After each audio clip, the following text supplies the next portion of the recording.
Etunda has 450 hectares of commercial farming units. Currently, they planted 24 hectares of rusane, which is now the project's main source of income. This has seen farmers queuing up as early as 4 o'clock in the morning in search for rusane for their livestock. There are also 4 hectares of vegetables under irrigation. The commercial units have little plantation following the deregistration of agri-BusDev. A bit of the challenge is the morale of the farmers that went down since these issues of agri-BusDev. And also we are experiencing vandalism from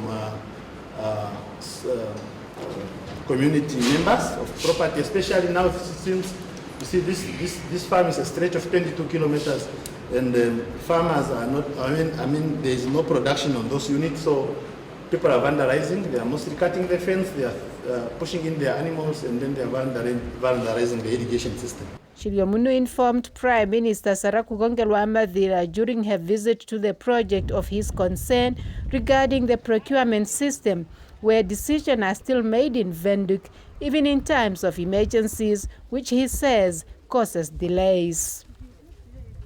Of the 24 tractors at the project, only 3 are working. He says the tractors were imported from overseas and their spare parts are not available locally. The maize milling machine is also old and can only manage to operate for 9 hours a day. Another challenge is the non-availability of maize grain to mill maize meal that is sold locally and in demand. The wheat mill is functioning, it's here, but since last year we stopped milling wheat because of the brands of our competitors are good in market. We don't really have an aggressive marketing department to overpower those ones.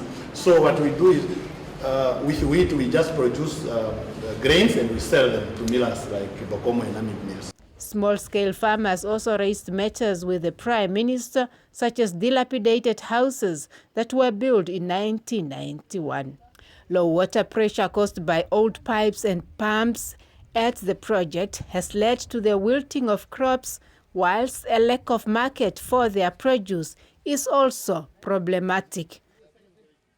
I think there is a lot of important information that requires to be followed up. The directives of the President is really for us to optimize our production capacity and improve self-reliance and wean ourselves off foreign supplies. That is not only important for security of supply of important commodities, but it's also important for us to optimize local production. And as I was really saying there, although we have agreed to implement a reform of our Green Scheme project, it doesn't mean that we should stop everything now before we are ready to start with the reforms. Tonatenia Imbodi, NBC News, Etunda.